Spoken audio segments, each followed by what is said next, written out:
പത്തനംതിട്ട ലോക്സഭാ മണ്ഡലത്തിൽ ഇത്തവണ യുഡിഎഫിന് അനായാസ ജയം ഉണ്ടാകില്ലെന്ന വിലയിരുത്തലിൽ കോൺഗ്രസ് നേതൃത്വം. എൽഡിഎഫിനായി ഡോക്ടർ തോമസ് ഐസക് കളത്തിലിറങ്ങുകയാണെങ്കിൽ ഇഞ്ചോടിഞ്ച് പോരാട്ടമായിരിക്കും നടക്കുക എന്നാണ് കോൺഗ്രസിന്റെ കണക്കുകൂട്ടൽ.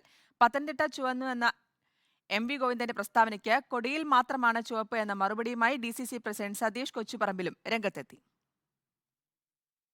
പത്തനംതിട്ട ലോക്സഭാ മണ്ഡലത്തിൽ എൽഡിഎഫ് സ്ഥാനാർത്ഥിയായി സിപിഐഎം കേന്ദ്ര കമ്മിറ്റി അംഗം ഡോക്ടർ തോമസ് ഐസക് വരാനുള്ള സാധ്യതയെ ഗൌരവത്തോടെയാണ് കോൺഗ്രസ് നേതൃത്വം കാണുന്നത്. ഗൌരവമുള്ള സ്ഥാനാർത്ഥിയായിരിക്കും പത്തനംതിട്ടയിൽ മത്സരിക്കുകയെന്ന് സിപിഐഎം സംസ്ഥാന സെക്രട്ടറി എം.വി. ഗോവിന്ദനും വ്യക്തമാക്കിയിരുന്നു. പാർലമെന്റ് തെരഞ്ഞെടുപ്പിന് യുഡിഎഫ് ഒരുങ്ങിയെന്നും പത്തനംതിട്ട ലോക്സഭാ മണ്ഡലത്തിൽ യുഡിഎഫ് സ്ഥാനാർത്ഥി വൻ ഭൂരിപക്ഷത്തിൽ വിജയിക്കുമെന്നും ഡിസിസി നേതൃത്വം വ്യക്തമാക്കുന്നു.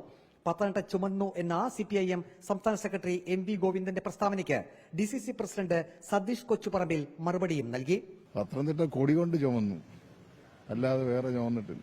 വൻ ഭൂരിപക്ഷത്തിന് യുഡിഎഫ് ചെയ്യും. ക്രൈസ്തവ വിഭാഗത്തിന്റെ പിന്തുണ ഇക്കുറിയും യുഡിഎഫ് സ്ഥാനാർത്ഥിക്ക് ഉറപ്പാണ് എന്ന ആത്മവിശ്വാസത്തിലാണ് കോൺഗ്രസ് നേതൃത്വം.